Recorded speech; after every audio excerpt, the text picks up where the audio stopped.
parts of the patient care village. You add so much invaluable insight, and I'm sure we all learned a lot. All right, so now I want to invite another expert patient advocate to join me on the main stage to help answer some of the questions you all have put in the chat throughout the day. Today, we haven't been able to get to yet, so we're going to get to him here. Can we give a warm welcome to one of my buddies from last year's program, Erich, I always said his name wrong, Ditschman. Is that right? You got it great. Yes, nice to see you, David. I'm going to call you Big Money E, man. E, I like that. How you feeling, my brother? So good to see you. Man, you know, you are a lucky man to have that Mimi. Hey, she's incredible. You don't have to tell me. My cousin always says I got to get me a Mimi in 23. So it's like having a presidential candidate in your house. She's amazing. Let me give you your flowers first, man. Erich Ditschman is a writer, advocate, and motivational speaker. At the age of 36, Erich's kidneys shut down and he crashed into dialysis. He's had 2 kidney transplants, the first from his wife, Andrea, and both failed due to FSGS. He started home hemodialysis with a big machine in 2001, then was PD, cycler manual for 4 years. Erich's been using a next day system 1 since 2006 and overnight since 2008. Welcome to the stage, my man, Erich Ditschman. Good to see you again, my brother. How are you feeling first and foremost? Great. I'm really good. Glad to be here. Yeah, I did have a little bit of an issue last year with some MRSA. And so it's taken a little while to recover, but I'm ready to go. Well, you look great, man. And it's good to have you here with me today. I know we shared a couple panels, so it's good to be back on with you and get absolutely, David. What can we do? How can we help these people? How can we help these people? So I got a couple questions in the chat. I'm going to shoot them out there. Me and you would bounce off each other and just kind of let them fly. So number one, we have a question that says, I've been on in-center dialysis for over 2 years, but I think I'm wanting more of control over my treatment and life. I'm on a transplant list, but I feel like I'm ready to get my life back. Is home hemo hard to do? I'm still unsure if it makes sense for me to switch. How would you answer that question? Well, first of all, we got to live our lives while we wait for a transplant. You know, for me, dialysis is my gift of life. For many of us, dialysis is our gift of life. But even, you know, if a transplant is in our future, then we really got to put on the burners so that we can make that transplant a reality. And the best way to make that transplant a reality is to take the best care of yourself. And home dialysis, whether it's PD or home hemo, both can help get you there. It can help you with some of the things, David, you're working on, you know, getting that weight down because you get that energy, right? Right, exactly. In center, David, I'm sure you'd have a harder time. I know I did, losing any weight when you losing any weight. And just getting the time back. You know, we talk about she's talking about getting her life back. How often do we hear that, right? Getting our life back, getting things that we want to do back. We've done so much you know, in before dialysis that it's like, man, you lose that time, you lose that, you know, that independence, you lose that drive for life because you think you're walking into a death sentence. And a lot of people just stop living. And I think what happens is dialysis kind of takes over your life. We become zombies. You know, exactly. Literally a zombie. Literally a zombie. Yes. Yep, exactly. And your time is taken from you. Take that first step. You know, first you explore it, right? Then you got to actually do it. You got to taste it because you know if you don't taste it, you don't get the result. You don't get the results. And you and I, obviously, we've tasted it and we made our decision. You know, for us, there's no going back. But that's the great thing about trying home dialysis. You can always come back. You can always go back. But you don't know until you try. But one thing I do want to point out, David, is, you know, it's all work, right? You know, it is work. And I don't want to sugarcoat that at all as far as either types of home dialysis, depending on what machine you're using. Some may be a little less, some might be a little more. But, you know, when we take control of our lives, we are taking fully control. Not only are we sticking ourselves, but we're ordering inventory. You know, ordering inventory, doing it your time, whatever time you want to do it. Yeah. Well, we have the energy to do it. And, you know, that's why I don't look back. You know, and even I know some places they were talking today about, you know, taking a vacation. For me, I think it might be good sometimes not to dialyze and go back in center for those 3 days. But I lost 3 days when I went in center. And so I just love feeling good. I'm addicted to feeling good. Right. And you got to be addicted to feeling good. So let's talk about going in center. Let's talk about being home. And let's talk about the big C, the cannulation. What kind of sometimes drives a lot of people away from doing home, or sometimes they're just not relative to knowing or just don't understand or don't want anything to do with. But a lot of people though that do it, there's a method called the buttonhole method. And so what is the axis? Do you use buttonhole methods for cannulation style? I got a couple right here. Couple buttonholes. Let's explain what buttonhole is to people that may not know. Sure. So a buttonhole. So basically, you got to stick yourself. You got to stick your fistula, whether it's down here or up here. I've had a few, as you can see, both grass and fistulas. In fact, I'm on a new fistula, which is pretty exciting. I didn't think I'd get a new fistula on my left arm. Wow. But basically, there's two things. I'm going to answer your question first, and then we'll go back to that stick. So once you stick and you are put it in a track, basically you're creating a track. You're sticking in the same angle, same place, 4 or 5 days in a row. And then that creates basically like a tunnel, like you'd see in an earring hole. It's just a tunnel. You pull off the scab. You use a dull needle. You're no longer using a sharp needle. Yep. And that dull needle, basically it follows that track into the fistula, opens a flap, and there it's exposed to the blood to pull out and run through the machine. And then the same thing with your venous. And so like for me, I do nocturnal. It's nice to have buttonholes. I do an incredible taping job, but there's no sharps in my arm. It's two dull needles. But when we go back to the sharps, I was a sissy. Okay, I took the Emla cream on. I turned away. My eyes rolled in the back of my head. Sometimes I had to stick me twice just to get going. Yeah, I just wanted nothing to do with it. But I put the picture of my young kids. They're 23 and 19 now, but they were like 7 and 2 when I started home. And I put that picture there. It felt like hours, but I had to get that needle in.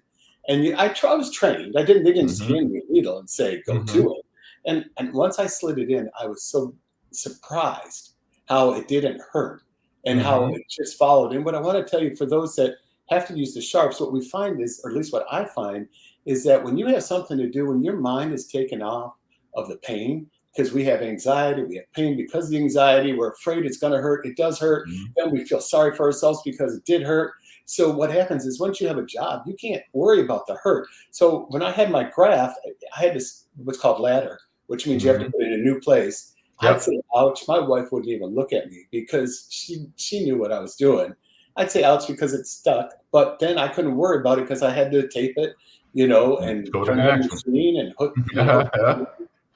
And I think part of the thing about that is, you got to find your why. We talk about the whys and the reasons that you have. You got pictures of your kids, you got your wife there, and it's like you got to get this done. It's something that we can't skip. Me, I have to live on the machine. I have no kidneys in my body, so if I don't do dialysis, I'm in trouble. You know what I mean? So I have to get used to it. It's something that, of course, in the beginning I didn't want to do at all, but it's just like, hey, I want to be here. I want to live. I have a purpose. I have stuff to do here. And so I had to get used to it. I use the buttonhole method as well too. Sometimes I do go in and out.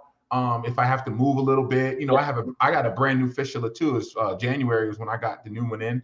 So, thank you. So I'm working towards a transplant soon. So, it's been doing well for me. I finally found a spot that works and stuff like that. You know how it goes transitioning over. But I really, really feel like that cannulation process for me happened really quickly. And like you said, I just kind of put in my mind, hey, it has to be done. And so I always feel like we need to start assessing those cannulation rules early on. Like when they first come in, and start talking, we got to start early. So that way you're not shocked when it, when it hits you. We got another question from the chat. And the sense of independence. Yes, of course. Take care of yourself. You've taken that back. You've taken your independence back, and that's incredible. So when we talk about independence and we talk about feeling, right? We talk about how we feel on home dialysis. Someone in the chat had a question that says, I'm understanding correctly that people feel better when doing home dialysis. Why is this? I want to say for me, I think it has to do, number one, with the mental aspect of you being comfortable, you being at home, you doing it on your own time, at your own pace. No rushing, you don't hear no beeping going off, no one screaming in the back. You can just zen out, sit down, put on your favorite show, sit back, relax, and get your treatment done. I think the mental, clearing of the air, of the environment you in, all those stuff matter when it comes to your treatment. I'm not taking any away from in-center. There's some great in-center places where I've had great treatments at, a lovely time, a lovely environment, a lovely community to be friends with and talk and laugh with. But I just love sometimes being able to be home on my own time doing my treatment. And I do feel better. I do feel better when I get off it. It's a less flow of the machine. It's not so vigorous on the heart and on the muscles. You know, you can control your speeds. And I just think it's a little bit less on the body, less on the heart, and less on the mind. Would you agree with that? David, I agree with everything you say. And for me, the other aspect of that is we actually have better health because we Right. are dialyzing more frequently. All of what you said Yes. happens because we're at home, but the real energy comes from, Frequent having dialysis. not dealing, maybe also not dealing so much with anemia issues. And maybe we get off our blood pressure medicines. And there's a Yes. lot of, all of those have side effects that also affect our lives. So the better we feel, it's because we're dialyzing more. Yep. And that's where I feel like I don't want to miss, because that's how I feel much better. It's because Yep. I'm actually dialyzing more. It's true. And people say, why would I want to go home and do more dialysis? Because I'm doing it 3 days a week here for 5 hours, 4 hours, what it may be, and I feel horrible. Why would I want to go home and do more? And it's not about going home and doing that. It's not the same dialysis that you do in center. When you get home, I do it every other day. I'm at 3 hours and 30 minutes at home.